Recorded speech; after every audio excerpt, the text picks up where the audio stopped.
Well, as you may know by now, Ron Paul, not really one to mince words. The straight-talking Republican presidential candidate, though, got some boos, few jeers at the CNN Tea Party debate a couple of nights ago. This happened during a heated exchange about 9/11 and what was behind the terror attacks. Take a listen. And they want to kill us because of who we are and what we stand for. And we stand for American exceptionalism. We stand for freedom and opportunity for everybody around the world. And I am not ashamed to do that. As long as this country follows that idea, we're going to be under a lot of danger. Osama bin Laden and Al-Qaeda have been explicit. They have been explicit, and they wrote and said that we attacked America because you had bases on our Holy Land in Saudi Arabia. You do not give Palestinians a fair treatment, and you have been bombing. I didn't say that. I'm trying to get you to understand what the motive was behind the bombing.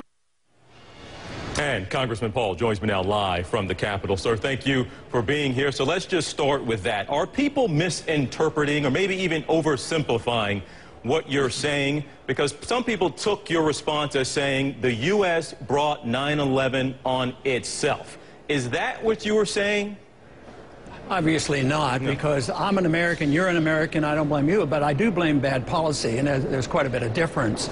But, you know, what I'm saying is not new or strange. It's been around a long time. The CIA is actually the one that, you know, introduced the term blowback, and the 9/11 Commission acknowledged this. As a matter of fact, after 9/11, we removed that base from Saudi Arabia. So it's nothing new. But I think if you ignore the real cause and claim that we're being attacked because we're free and prosperous, we're missing the boat. As a physician, I always have to know the cause of the disease to correct it, and to ignore the cause doesn't solve our problems whatsoever.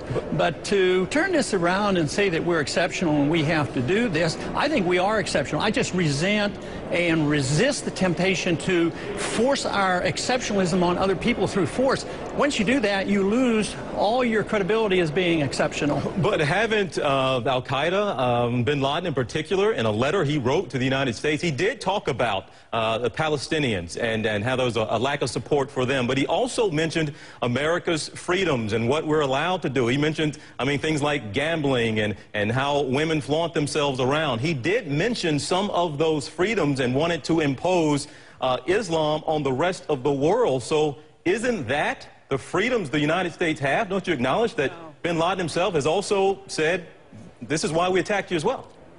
Well, there's only been a couple of individuals who have studied this. Michael Schur, who was the CIA agent that studied bin Laden more than anybody else, along with Robert Pape, who has investigated and detailed every suicide terrorist attack that he could find. And he says 98% of the suicide terrorism attacks against us, the main motivation was occupation, and religious beliefs had nothing to do with it. But we're talking about 9/11.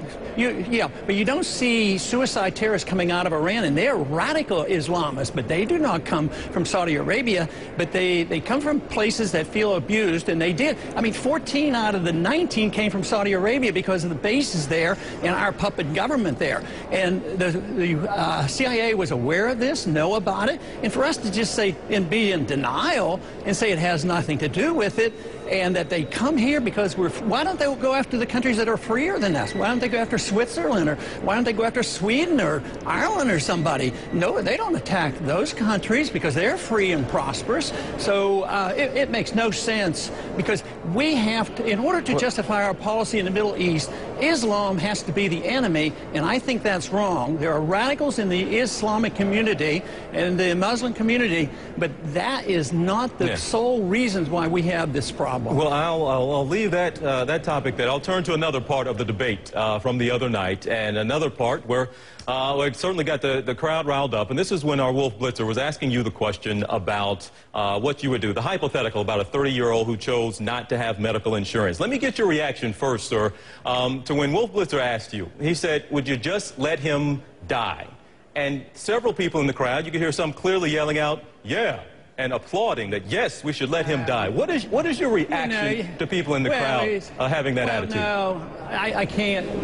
You know, it's so overly simplified to explain a philosophy on how you take care of people in 30 or 60 seconds. All I know is if you look at history, and if you compare good medical care, and if you compare famine, the countries that are more socialistic have more famines. If you look at Africa, they don't have any free market systems and property rights, and they have famines and no medical care. So the freer the system, the better the health care. And for somebody to turn around and say there's one individual who didn't have this care, you know, all of a sudden you hate people and you're going to let them die. I spent a lifetime in medicine. To turn that around like that is just foolish. And besides, I tried to explain that night that I practiced medicine in a time when we didn't have government dependency, which is now bankrupt, by the way, and they were taken care of. There were no people out in the street. Nobody get thrown out on the streets. People got taken care of, and churches and other volunteer organizations. I still have a hospital that is a charity hospital in my district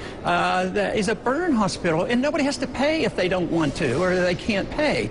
So this whole idea that the world will not provide for people if you don't depend on government, freedom provides more prosperity and better health care than all the socialism and welfareism in the world. But I guess you hit on it there, sir. Well, who pays? Somebody still has to pay for those folks through charity. Somebody still has to pay for them as a neighbor. If someone makes a conscious decision, I'm not going to take care of myself. So the question I guess certainly Wolf was trying to ask you, is your option just then to let them die? And I was asking you, what was your response, or what is your reaction to the crowd saying, yes, that's what we should do? It doesn't sound like... In my answer, he said something about, you mean you should do nothing and society has no responsibility? I said, no.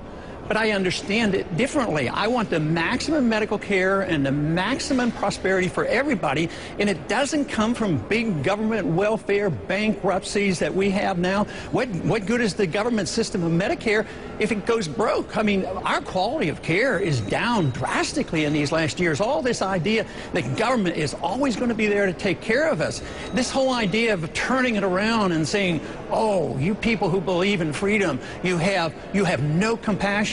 I believe nobody can compete with me about compassion, because I know and understand how free markets and sound money and a sensible foreign policy is the most compassionate system ever known to mankind. So if you care about people, you have to look to the freedom philosophy and limited government. All right, well, we'll have to leave it here, and I want to get your answer, because a young man asked a question that I thought was one of the best I've ever heard in a debate, and he didn't really get it answered. It was the young man who got up and said, of every dollar that I earn, how much of it do you think I should keep? And he didn't get a lot of answers to that. So I'll ask you that, sir. Of every dollar that an American earns, how much do you think he or she should be allowed to keep? Well, I didn't get to answer it. I'm delighted you asked the question, because my answer is 100%, because I don't believe in the income tax. It's a bad system of collecting revenues for the government. 100%. All right then, sir. We will see.